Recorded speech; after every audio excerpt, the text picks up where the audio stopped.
Tears and stench filled the Kwara State High Court in Ilorin as human body parts were presented as evidence in the ongoing murder trial of AbdulRahman Bello, a cleric accused of killing his lover Hafsoh Lawal for a money ritual.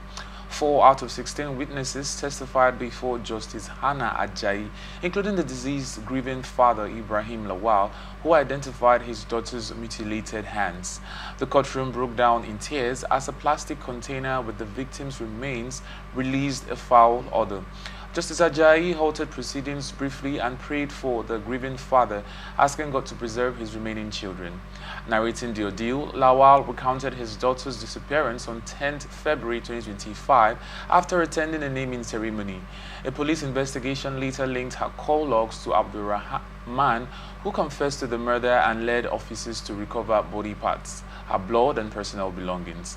Police witnesses presented exhibits including cutlass, axe, blood-stained furniture, charms, mobile phones, and a keg of blood. 2 severed hands, confirmed by the father, were also tendered. The hearing continues before Justice Ajayi. I've always been hearing of stories about these things, but what do you make of this particular story, sir?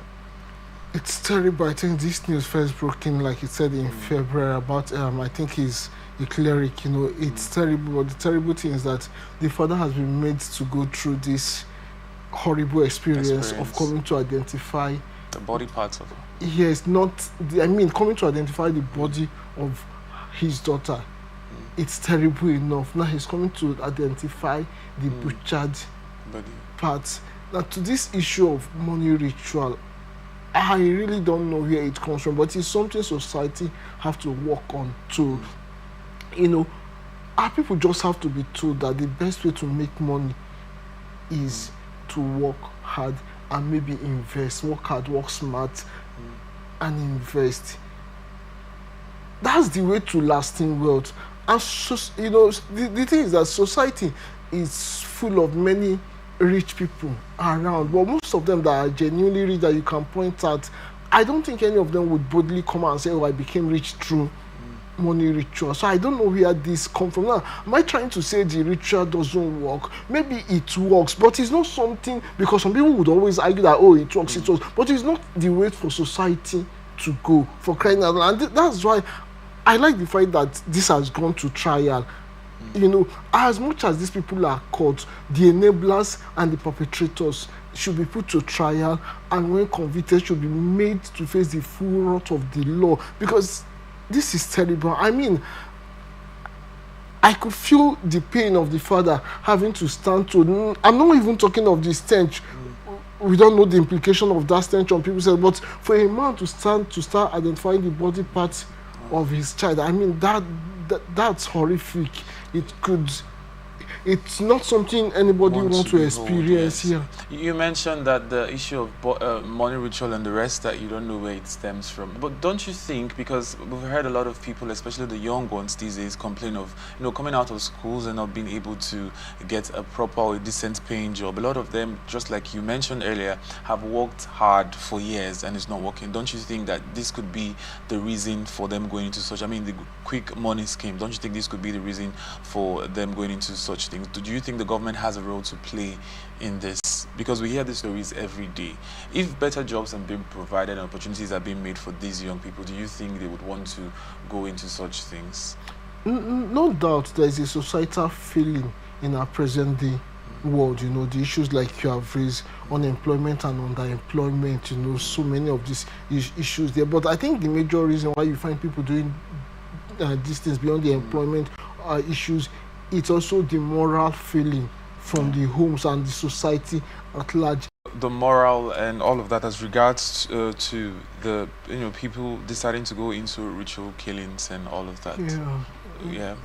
You see, the society have a role to play, both the government and the people first, on the part of the government to keep beefing up security, because the more people are caught and prosecuted successfully, the more you have less people wanting to go this way. But if people commit crime, whatever crime, whether it be crime of money ritual or any other crime, you see why crime persists in society is because people think they can escape.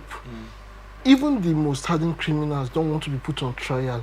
they don't want to face the wrath of the law. So the more people are caught and prosecuted, the less you will have people willing to take this route, because they know they will be caught. They know that the likelihood of being caught is high. Sorry for cutting. So on this aspect of prosecuting these people, do you think that those in should I say those in power? I don't want to use the word those in power, because I think it's majorly the armed forces now, the police and the rest. Do you think they're doing well enough? Because we've had cases where people are being okay, you eventually find out that this person is responsible for this, or then at the end of the day, the person is not being charged to court, or you just hear stories of, okay, the person was charged to court, and you don't get to hear the aftermath of that, the whole arrest and all of that.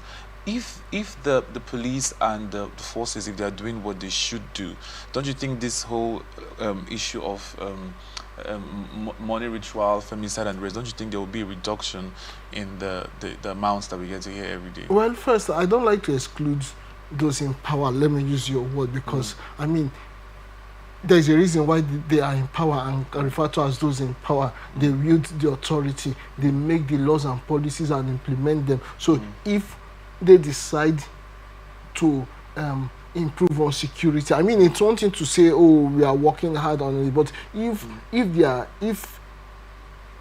their so-called working hard yield results, they would also want to take the glory. So when there's a blame, let's give it to them. If there's anybody we should excuse here, it should even be the armed forces you talked about, because it is not their sole responsibility for internal security.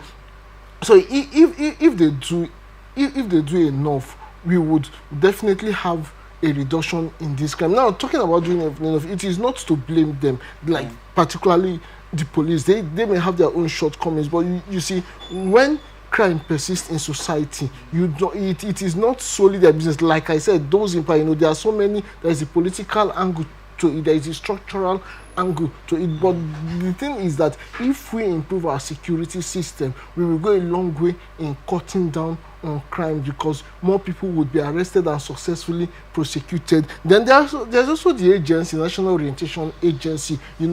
These things have to do with orientation. How did people come to accept that they can become a millionaire by killing another person? I mean, this is not slavery now, that you are selling that person, money is transacted. No, that by killing somebody and some abracadabra is done, maybe that person start breeding money, or I don't understand how it works. If we have orientation, letting people know that the best, most secure way to make money is to work hard, work smart, and invest your money with good fortune, so investments could yield you great wealth if you take the right, if you take some courses or something, the right investment. So I think that's the place of the national orientation. Then from the family front, families, how they raise their children, their young ones, matters also. And of course, some of these things have to do with most times, actually, the money ritual thing is something that is stemmed from traditional practices. I mean, most of the people that carry out this ritual, the enablers, the how do I call them now, the medicine men, the spiritualists, juju men, or whatever that do it, are people whose belief system are usually steeped in the traditional way of worship. So this is the time for even adherents of African traditional worship to come out and condemn this, and maybe beyond denying that this is not our system, they should make an effort to prove it that it is not our system, their system. Thank you very much for